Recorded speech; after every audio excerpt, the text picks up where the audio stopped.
A paz, queridos. Hoje eu queria compartilhar com vocês um texto que está lá em 2 Timóteo, capítulo de número 3, verso de número 15. Diz o seguinte: Paulo escreveu a Timóteo: porque desde criança você conhece as sagradas letras, que são capazes de torná-lo sábio para a salvação mediante a fé em Jesus Cristo. 16. Toda a Escritura é inspirada por Deus e útil para o ensino, para a repreensão, para a correção e para a instrução na justiça, para que o homem de Deus seja apto e plenamente preparado para toda boa obra. Essa semana começa a Reforma Protestante, a Semana da Reforma Protestante. E eu queria compartilhar hoje com vocês sobre um dos temas que foi base da Reforma Protestante, que é o chamado Sola Scriptura. A Reforma Protestante ficou famosa como uma contra-reforma, como uma resposta à Igreja Católica. E uma das bases que eu vou falar hoje são 5 bases da Reforma, são 5 solas que são bases que os cristãos que estiveram ali naquele período da Reforma criam que era aquilo que a Bíblia tinha como base de fé, de regra. E uma das bases é essa, é a sola scriptura. O que é sola scriptura? Sola scriptura é uma palavra do latim que está dizendo somente a Escritura. E por que eles escolheram somente a Escritura? Por que falar disso?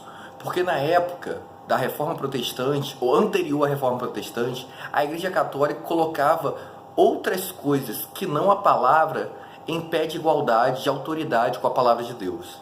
Então, para eles, o Papa, a autoridade papal, eles utilizavam um termo, era ex cátedra, ou seja, o Papa falava, todo mundo dizia amém. Então, o que o Papa dissesse, mesmo que fosse contrário ao que a palavra de Deus dizia, seguia-se o que o Papa dizia.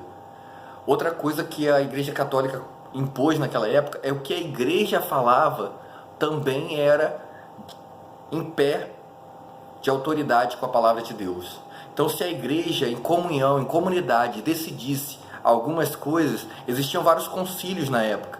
Existem alguns mais famosos, como o Concílio de Nicéia, o Concílio da Calcedônia, o Concílio de Jamnia, onde foi fechado o cânon do Antigo Testamento, se eu não me engano. Existiam essas igrejas se reuniam e para a Igreja Católica, a Igreja tinha autoridade de decidir nesses concílios coisas que, embora contrárias à palavra de Deus, mesmo que não contivesse na palavra ou que fosse contrário, podia ser seguido. Podia ser uma regra de fé, uma regra de prática.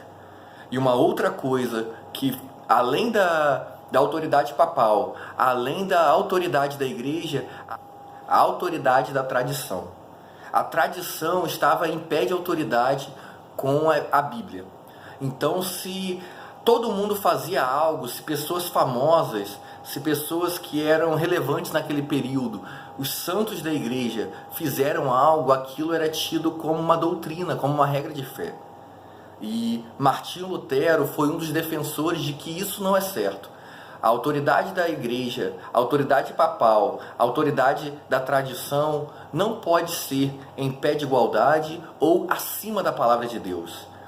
O Catecismo Maior de Westminster, que é ele diz que as Escrituras Sagradas, Antigo e Novo Testamento, são a única regra de fé e prática cristã. Somente as Escrituras nós devemos seguir. São as Escrituras que devem dizer o que nós devemos fazer ou não fazer, como nós devemos servir a Deus. A nossa regra de fé, a nossa prática cristã está baseada nas Escrituras. Esse é o nosso manual. Não é o que uma autoridade religiosa, por mais importante e relevante que ela possa ser, mas o homem é falho, logo, ele pode falhar. E a igreja, com pessoas decidindo, mesmo em comum acordo, elas podem encontrar a vontade de Deus. E assim também como a tradição. Embora muitas pessoas, não é porque muitas pessoas fizeram algo que isso se torna certo. Então, isso foi rebatido por Martinho Lutero, pela igreja cristã, pela igreja naquela época chamada de igreja protestante. Então, foi feita a Reforma Protestante e Martinho Lutero foi um dos que levantou contra esses tipos de autoridade que são contrários às Escrituras, acima da palavra de Deus. O texto que a gente acabou de ler diz que Toda a Escritura é inspirada por Deus e útil para ensino, para repreensão, para correção e para instrução na justiça, para que o homem de Deus seja apto e plenamente preparado para a boa obra. Então tudo que nós precisamos para servir a Deus, para ser um bom cristão, para um dia, quando Cristo voltar para buscar a sua igreja, subirmos, encontrar com Ele nos ares e vivermos eternamente ao seu lado, está aqui. Não é a tradição que vai dizer, não é a igreja que vai dizer, não são autoridades religiosas que vai dizer. Está aqui. E essa é a mensagem que eu quero deixar para você hoje. Talvez pessoas disseram muitas coisas sobre Deus para você. Talvez muitas pessoas falaram para você, te ensinaram muitas coisas. Mas seja como os bereanos, que a Bíblia diz lá em Atos, que eles procuravam na Bíblia, eles queriam saber o que de fato a Bíblia falava sobre aquilo. E talvez foram autoridades religiosas que ensinaram, por mais famoso, por mais inteligente que essas pessoas possam ser, confie no que diz a palavra de Deus. Ah, mas muita gente, isso vem da tradição, meus pais faziam isso, meus avós faziam isso. Mas se vai contrário à palavra de Deus, você também deve deixar.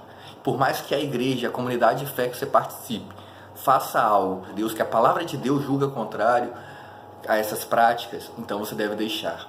A nossa regra de fé, a nossa única regra de fé e prática cristã e obediência é a palavra de Deus. É por isso que nós dizemos sola Escritura. Assim como Martinho Lutero, nós, com a reforma protestante, nós dizemos somente a Escritura. Somente a Escritura.